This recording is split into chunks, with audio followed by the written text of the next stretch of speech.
Di balik setiap angka ekonomi, terdapat keputusan yang menggerakkan miliaran dolar. Di balik setiap candlestick, terdapat harapan, ketakutan, dan pertaruhan para pelaku market terbesar di dunia. Di video ini, kita akan membedah top 5 pair minggu ini. Dengan cara fundamental, teknikal, hingga skenario trading paling rasional. Analisa fundamental. Kini kita memasuki minggu yang jauh lebih berbahaya, karena hampir setiap hari terdapat agenda besar. Hari Senin, Presiden ECB Christine Lagarde akan berbicara. Market akan mencari petunjuk mengenai langkah berikutnya setelah kenaikan suku bunga. Hari Selasa, sorotan beralih ke Jepang. Bank of Japan akan mengumumkan keputusan suku bunga. Karena yen selama bertahun-tahun menjadi salah satu mata uang dengan suku bunga terendah di dunia. Jika BOJ mulai menunjukkan sikap lebih hawkish, maka yen bisa mengalami penguatan besar. Hari Rabu, inilah hari yang paling ditunggu. Data retail sales Amerika, proyeksi ekonomi terbaru The Fed, keputusan suku bunga, pernyataan FOMC, dan konferensi pers Jerome Powell. Dalam hitungan jam, seluruh arah market bisa berubah. Powell akan menjadi tokoh utama minggu ini. Setiap kata yang ia ucapkan akan dianalisa oleh trader di seluruh dunia. Hari Kamis, Bank of England mengambil giliran. Inflasi Inggris masih relatif tinggi. Jika BOE mempertahankan nada hawkish, pound sterling bisa mendapatkan dorongan baru. Pada hari yang sama, Swiss National Bank juga akan mengumumkan kebijakan moneternya. Dan di hari Jumat, market akan menutup minggu dengan data retail sales Inggris. Secara fundamental, minggu ini masih mendukung volatilitas tinggi. Dolar memiliki peluang menguat jika Powell terdengar hawkish. Namun jika The Fed mulai membuka peluang pelonggaran di masa depan, maka euro, pound, gold, dan silver bisa mendapatkan momentum besar. Top 5 pair minggu ini.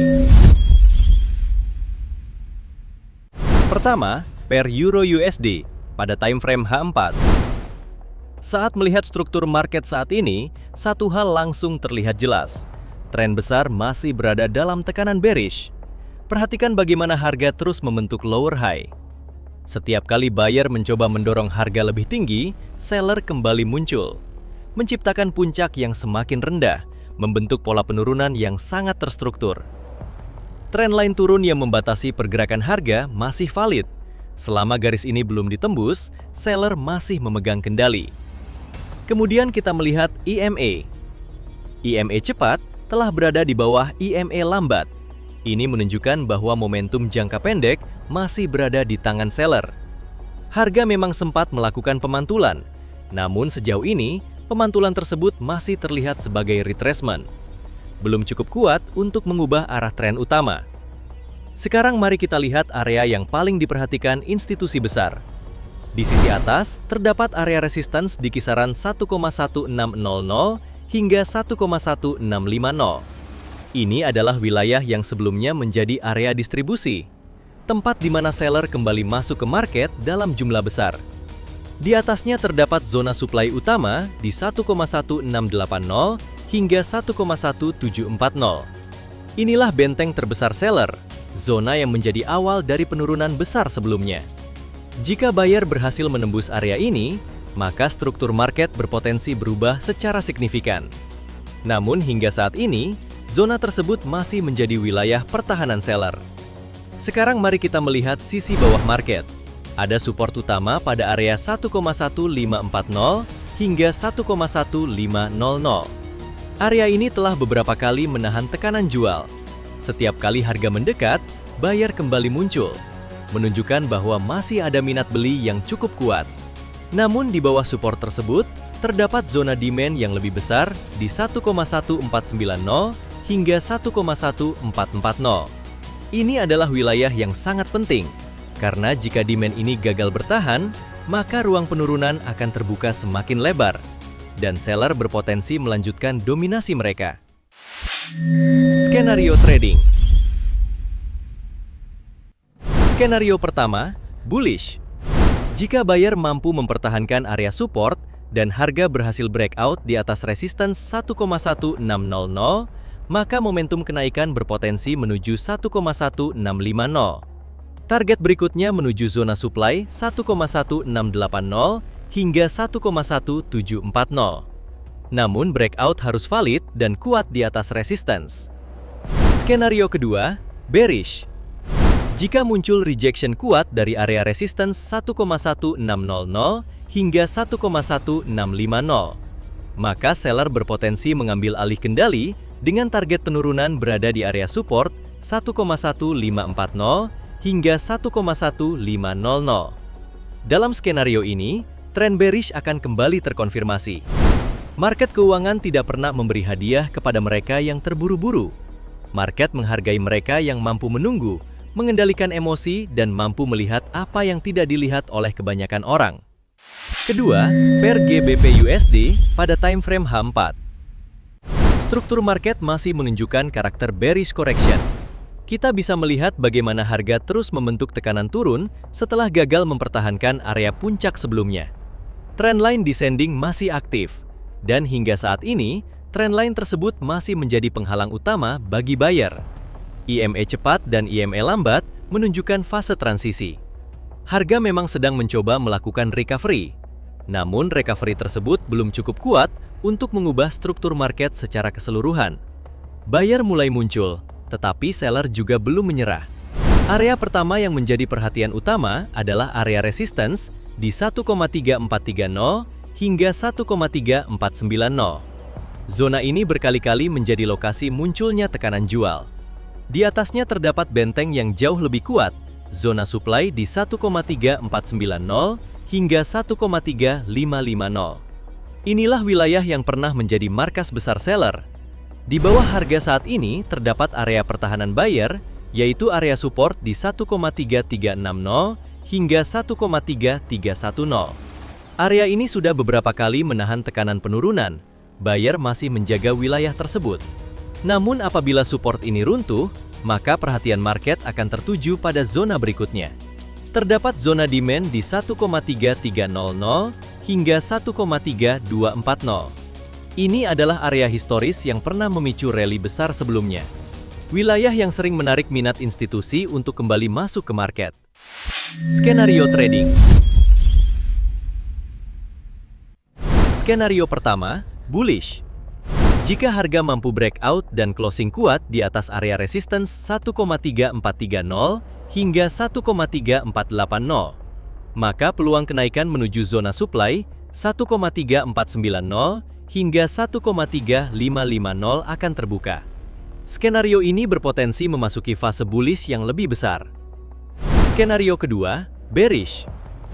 Jika dolar memperoleh dukungan baru dari data ekonomi Amerika, maka tekanan turun dapat kembali muncul menuju area support di 1,3360 hingga 1,3310. Di market bukan trader yang paling cepat yang bertahan, bukan pula trader yang paling sering membuka posisi, tetapi trader yang mampu menunggu momen terbaik saat probabilitas dan disiplin berjalan di sisi yang sama.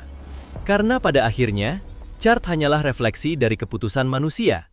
Ketiga, pair USD-JPY pada time frame H4. Jika kita memperhatikan struktur market secara keseluruhan, satu hal terlihat sangat jelas. Buyer masih memegang kendali. Market terus membentuk pola higher high dan higher low. Ciri khas dari tren bullish yang sehat, kenaikan yang terjadi bukan sekedar lonjakan sesaat, melainkan rangkaian akumulasi yang berlangsung secara bertahap. Dari sisi EMA, kita melihat EMA cepat masih berada di atas EMA lambat. Kedua garis masih mengarah naik, menunjukkan bahwa momentum bullish belum sepenuhnya berakhir.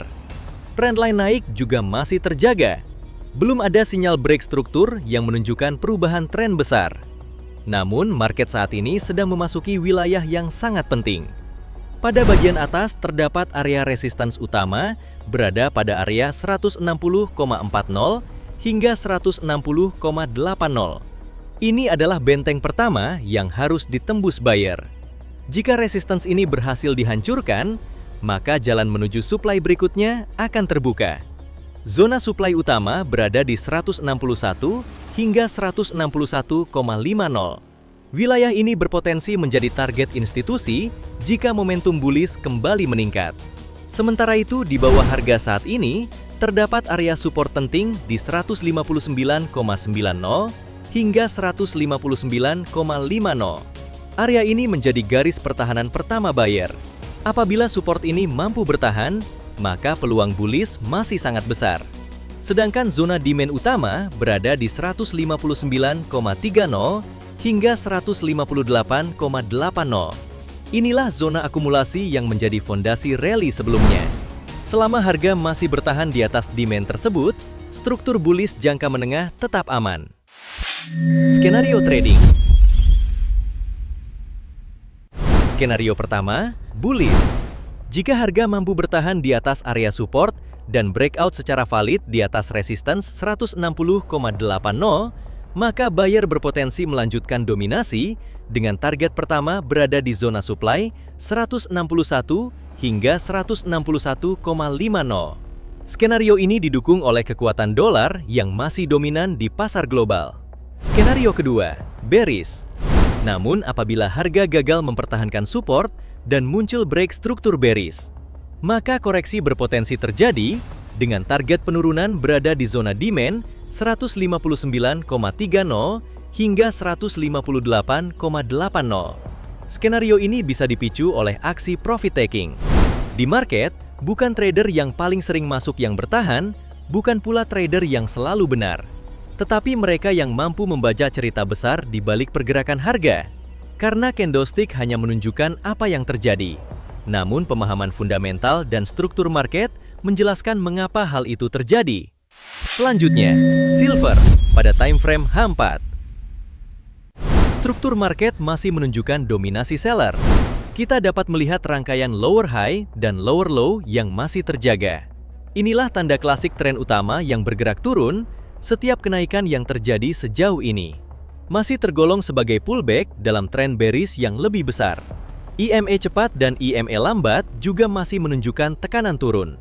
Meskipun harga berhasil memantul dari area bawah, buyer belum berhasil mengubah struktur market secara keseluruhan. Selain itu, trendline bearish masih membayangi pergerakan harga. Dan selama trendline tersebut belum ditembus dengan kuat, seller masih memegang kendali. Zona pertama yang harus diperhatikan adalah area resistance berada di kisaran 69 hingga 71,60. Ini adalah benteng pertana seller. Apabila harga mampu menembus area tersebut, maka peluang pemulihan yang lebih besar mulai terbuka. Di atasnya terdapat zona supply utama di 73,50 hingga 77. Zona ini merupakan wilayah distribusi yang sebelumnya memicu tekanan jual besar. Jika harga kembali ke sana, kita perlu melihat apakah seller kembali muncul. Di sisi bawah terdapat area support penting berada di area 65,80 hingga 63,70. Area ini baru saja berhasil menahan tekanan turun. Sedangkan zona demand utama berada di kisaran 62,70 hingga 60. Inilah benteng terakhir buyer yang saat ini menjaga agar market tidak mengalami penurunan yang lebih dalam. Skenario trading. Skenario pertama, bullish.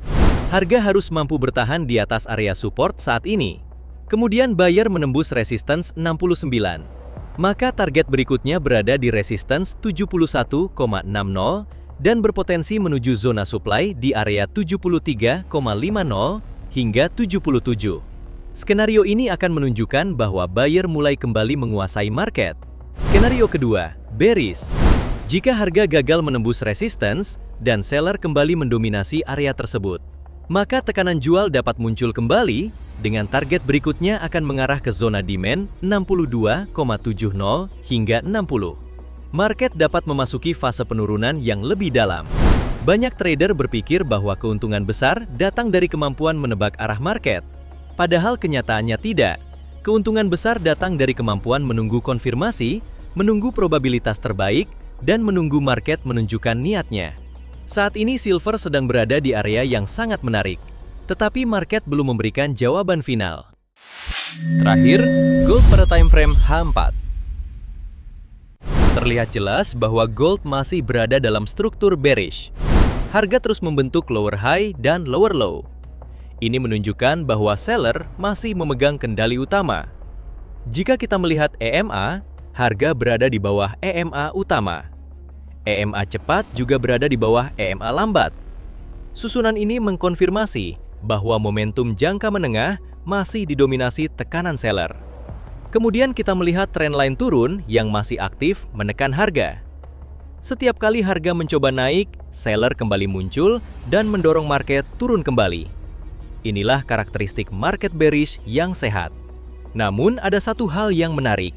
Setelah penurunan tajam, harga mulai menunjukkan reaksi kuat dari area support.